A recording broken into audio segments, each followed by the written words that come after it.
when a poised black CEO was denied her rightful first-class seat by a dismissive flight crew who assumed she didn't belong.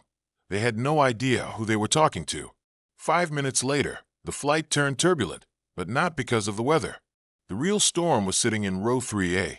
What happens next? Let's start the story. Monica R. Ellis had long stopped counting the number of times people underestimated her. As a black woman, a self-made billionaire, and the founder and CEO of Ellis Global Enterprises, she had shattered more glass ceilings than she cared to name. Still, no matter how many boardrooms she commanded or Fortune 500 lists she appeared on, some people refused to see past her skin or their assumptions.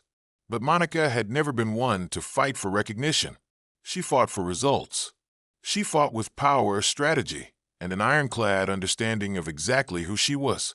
It was a rainy Thursday afternoon at JFK International Airport when Monica, wearing a tailored black pantsuit and holding her designer leather tote, approached the Delta Gold boarding lane with her ticket in hand. She was en route to Geneva for a high-profile global investment summit, where she was scheduled to speak on diversity, equity, and emerging markets.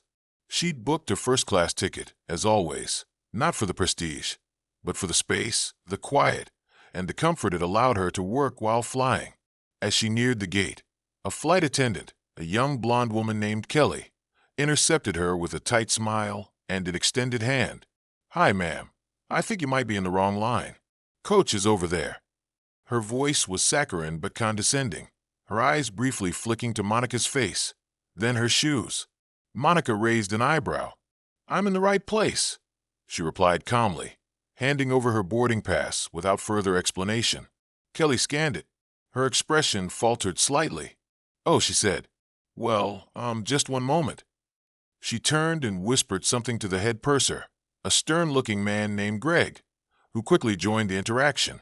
"Ma'am," Greg said flatly, "there seems to be a problem with your boarding assignment. First class is overbooked, and we'll need you to take a seat in business class." Monica tilted her head. "Is that so? Interesting, because I booked this seat months ago, confirmed it twice, and even received a courtesy call from Delta's Platinum desk this morning.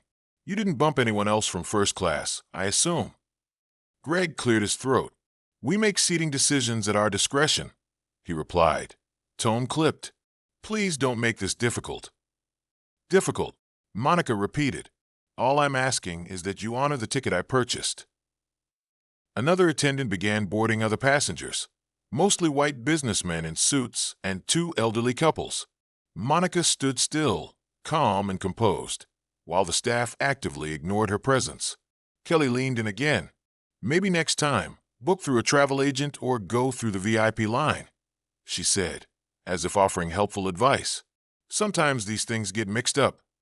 Monica's lips curled into a cold smile. She reached into her tote and pulled out her phone. 5 minutes. That's all it took. 5 minutes for the call to connect directly to the chairman of the board of Delta Airlines, someone who not only knew Monica, but who had spent the last 2 years begging her to join the advisory board to help improve their global equity image. 5 minutes for Monica to explain, calmly and professionally, the blatant discrimination and humiliation she'd just been subjected to, witnessed by dozens of passengers and caught on several cell phone videos already making their way online. And then she waited. The gate crew continued boarding, pretending not to notice her. Monica remained unmoved, her expression unreadable. She didn't yell. She didn't argue. She simply stood there, like a silent storm gathering pressure. 2 minutes later, the gate phone rang. Greg picked it up. He paled. Yes, sir, she's right here." He turned to Monica with an expression caught somewhere between dread and disbelief. "Ms. Ellis," he said, voice trembling now, "you're welcome to board first. We sincerely apologize for the mix-up." Monica took her boarding pass from his outstretched, shaking hand. "Don't bother," she said.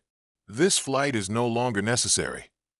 Another call was made, this time by Monica. 3 minutes later, a sleek black town car pulled up on the tarmac. Monica walked calmly out the side gate, flanked by an airport operations manager and 2 Delta executives who had been frantically summoned. Behind her, the murmurs of passengers grew louder. Whispers of her name began circling. That's Monica Ellis. You mean the Monica Ellis? Oh my God, she's on Forbes. But Monica didn't turn around.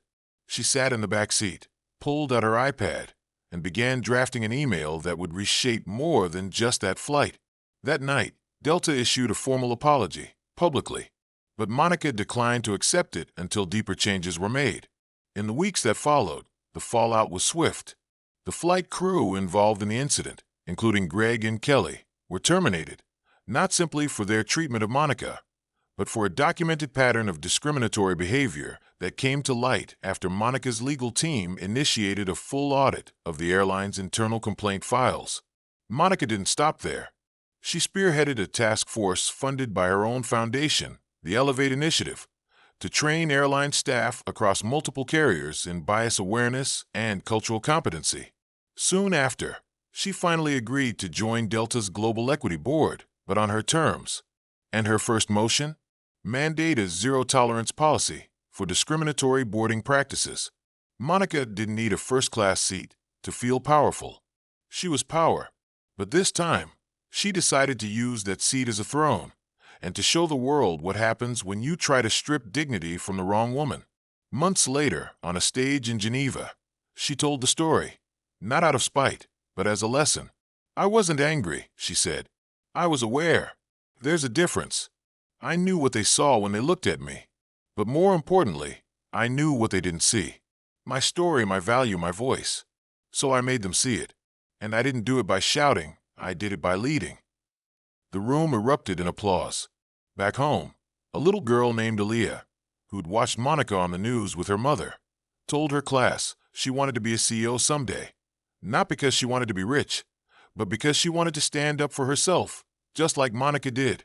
And somewhere on a different airline, a different flight crew double-checked their manifest and reminded each other, asterisk, respect every passenger.